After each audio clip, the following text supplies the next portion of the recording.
Garip Sayat namlı qasidada bu yerki sunukun mummekil sepirde nurgun alvaslar bunu her xil engüşterler bilen tusup koydu. Şunamı? Yel yelpügüç bilen, yel kapak bilen, yel çemberek bilen, ondan sonra nurgullar sordu. Sunukun eriş ordusunu malman kağa vakitinizde evliyalar neyim için maş engüşterlerini işiltip sunukun şu vakitte boysunduğumagan deydi. Toğra, ma mesela oylap ekşik erziyetke. Ondan sonra bunu teklif qilib baqili. Mazmun qiziqadigan do'stlar, meni gönjü qilib bir tal yaxshi sürgünlarni aymay filmning davomini diqqat qilinglar. Qissa qildi bayon. Endi G'arib Sayat nomli asarga qarasak, Sunukun Erish o'risi malman qilgan vaqtingizda hech qaysi buning teng kelolmaydi. Erishni xudo ikki qatim malman qilyapti hisobda, shunami? Biroq Nomakil Sapirda Sunukun hech qaysi teng kelolmag'il tash qildi. Sizlar Erishdan yordam so'raydi.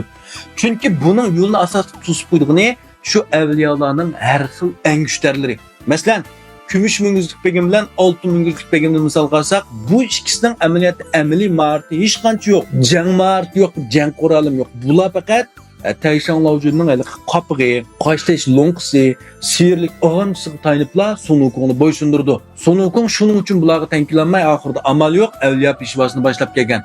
Undan bo'lsa michaga qarsak, nima uchun avliyo peshvosi aslan mush qopaqni yoki og'amchini ishlatmagan degan vaqtimizda buni amaliy turmushimizga bog'lab mandaq tahlil qilsak bo'ladi. Masalan, bir oshpazning qo'lidagi qing'roq, oshpazning qo'li nimaga ishlatadi?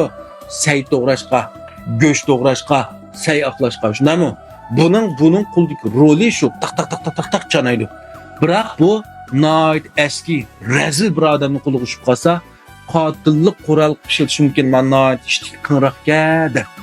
Tushuninglarmi men nima demoqchi o'g'limni? Dal mana shunga o'xshaydi.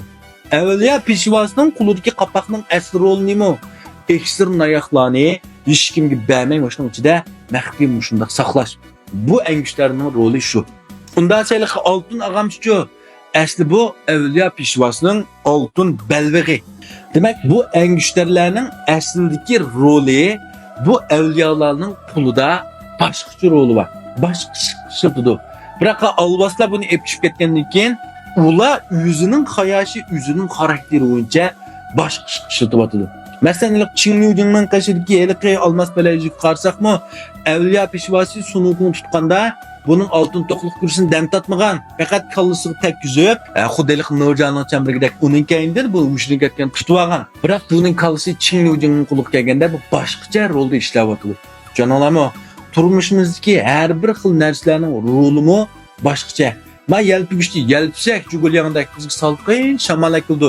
Jugulyang bizni sagak tutish uchun shunday qilib tutdi. Endi buni biz o'tqa tiqib, uni ko'ydirib, o't qo'yib olsak, bu shu avorchilikning bir quroliga aylanib qoldi. Demek G'arib Sayat namlı əsərdəki bu engüşterlərini əslidəki evliyalar nima uchun mush vaqtda ishlatmabdika deganning javobi dal mushunda.